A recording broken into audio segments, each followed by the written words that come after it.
going to read a book called Rumble in the Jungle because we have been studying animals and all different types of animals and where they live. Who can raise their quiet hand and tell me what they think this book is going to be about? I'm looking for a quiet hand. Vanessa, yeah. I think it's going to be about animals in the jungle. I like how you looked at the book cover and the words to predict. Let's start reading and find out. Rumble in the Jungle. There's a rumble in the jungle. There's a whisper in the trees. The animals are waking up and rustling the leaves. The hippo's at the water hole. The leopard's in his lair. The chimpanzees are chattering and swinging everywhere. Some animals... I saw monkeys at the zoo the other day, and they were really funny, and they threw poop at each other. This is an example of a class clown student.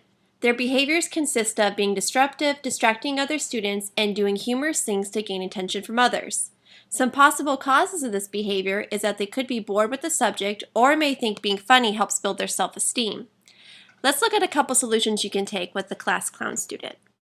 Solution number 1, remind the student of the classroom rules and what is expected of them. The monkeys. Where? They're my favorite. Megan, do you remember our classroom rules? They're right here. Can you read me the first one right here? When the teacher is talking, your voice is off. Okay, and what about this one? Raise quiet hands with comments and questions. Great. Do you think you can do that for the rest of this story? Mm-hmm. Great. Thanks, Megan.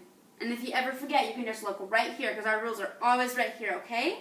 Okay. Great. Let's finish our story. Solution number 2, find ways to include the clown student without allowing them to be disruptive in the classroom. Okay. Good morning, first graders. How are we doing today? Good. Good. We are going to read a book called Rumble in the Jungle. Can anyone give me a prediction, tell me what they think? Giraffes. Giraffes. What do you think this book is going to be about? Thanks for raising a quiet hand, Vanessa. I think it's going to be animals in the jungle.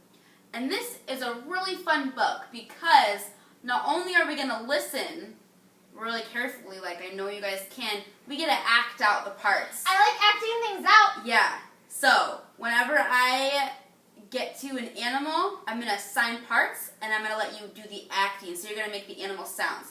So, I'm going to... Megan. Can I be a monkey? I know you're really good at doing monkey noises. I want you to act out the chimpanzee as Okay. best as you can.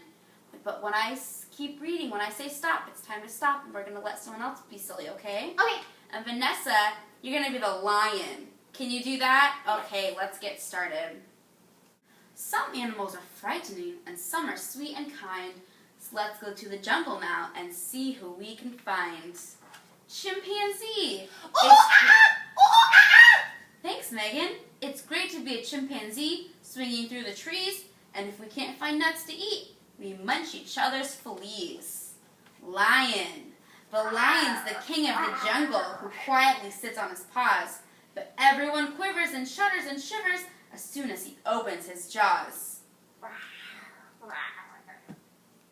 Here's an example of how not to handle a class clown student. The hippo's at the water hole, the leopard's in his lair.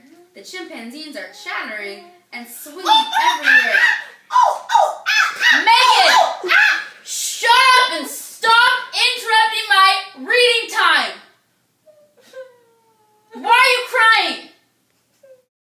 Although the class clown student can be frustrating at times, remember the possible causes we mentioned earlier and find ways as a teacher to allow them to be silly while still maintaining control of the classroom.